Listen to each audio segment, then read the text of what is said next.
Earning more is really high up on everybody's list of priorities, especially after the financial shock that 2020 showed us.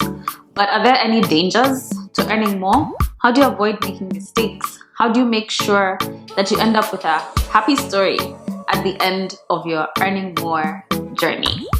My name is Val Njoroge. I'm the CEO and co-founder of Africa's Pocket, your one-stop shop to learn about, plan for, and act on your finances. Today, I want to talk to you about some of the mistakes that I made when I was figuring out how to earn more money and how to create additional streams of income. I am going to be sharing the tea, so you better stay tuned to the end so that you can learn from my mistakes and you don't have to repeat some of the things that I did, and you have better luck in creating additional income. So my journey with creating additional income started about 3 years into working when I started to have enough money to invest. But I didn't really have a plan, so I made a lot of decisions that were not really going anywhere. And that's the first big mistake I made. I didn't have any goals. So I just used to take any opportunities that came my way. I used to follow people, sort of copy what other people were doing. And a story that comes to mind is when I decided to invest in fish farming. Now, I'm going to use this story to kind of tell you all of the many mistakes that I've made, and I'll bring in others here and there, but the fish story is one that really pains me because it had potential to make so much.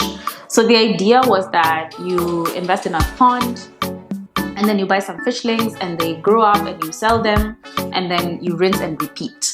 And this business barely had any cost. So I did my high-level maths, it was like cost of pond, cost of fish, cost of selling the fish after 6 months. Difference is lots of profit. And I was like, this is it. This is how I quit my job.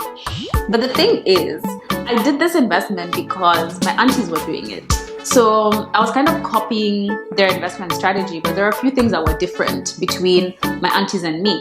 The biggest one being that they had time and flexibility that I didn't. So these guys could go up into the farm whenever they wanted. They could hire somebody to go there if they needed to. They could have somebody full-time at their pond if they needed to. I, on the other hand, was working 12 to 14 hours a week and was too tired on the weekend to drive up to Narumoro, which is where the investment was, 2 hours away from Nairobi. I just didn't have the time, I didn't have the patience, so I used to go less and less as my fishlings were growing up.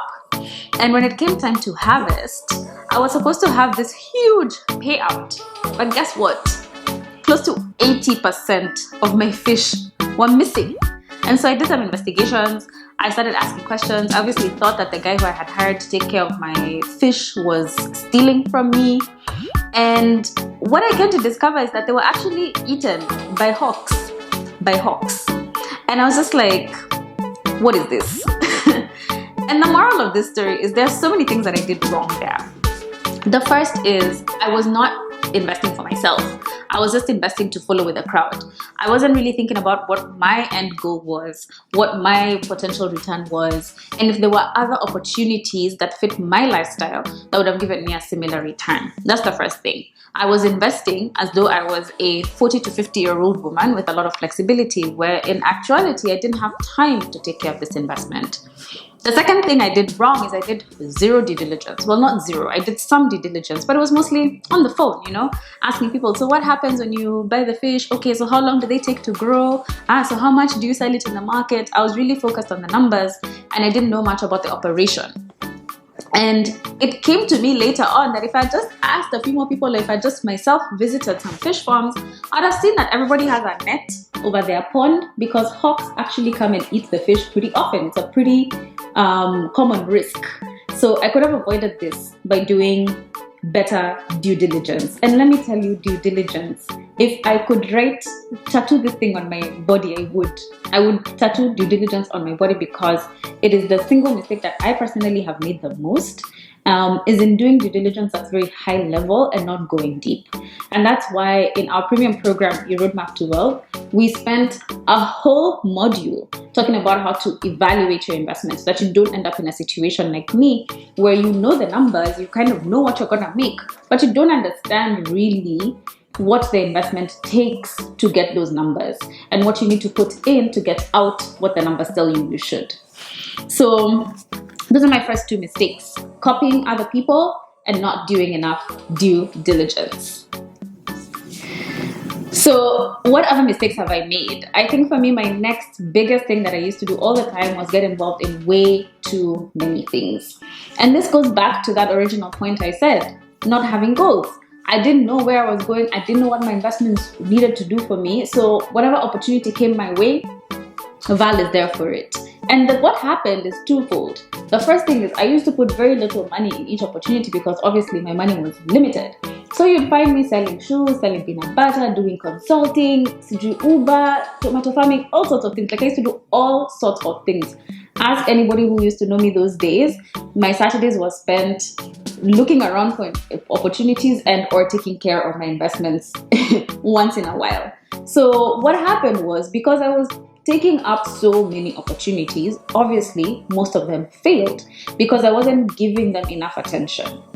The second thing is that I wasn't able to understand any of them deeply. So going back to the due diligence thing, even where something could have been prevented from going very wrong, I just didn't have enough depth to be able to figure out how to correct it and to be able to get in there and change my strategy. There were just too many balls that I was juggling, and eventually they say if you juggle 5 balls, chances are all 5 of them will drop.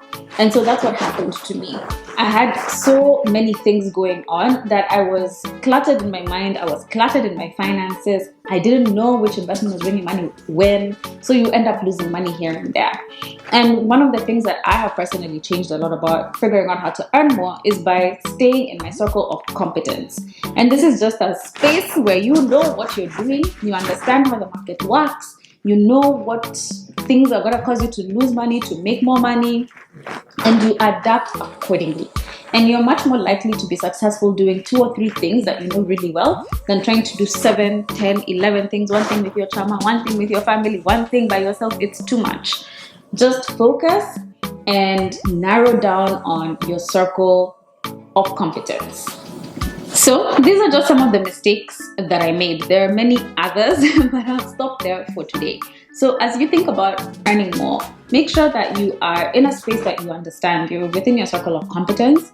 Make sure that you've done your due diligence. You really understand not just what the potential return is, but what it takes to get there. Remember that not every opportunity is worth taking, and invest with focus. Think about earning more with focus, and think about how to spend your money and your time in the most efficient way given your own circumstances and your own life. So don't let my story discourage you.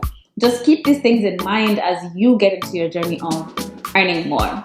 Wishing you all the best in your earning more journey. From my pocket to yours, sending you super good vibes.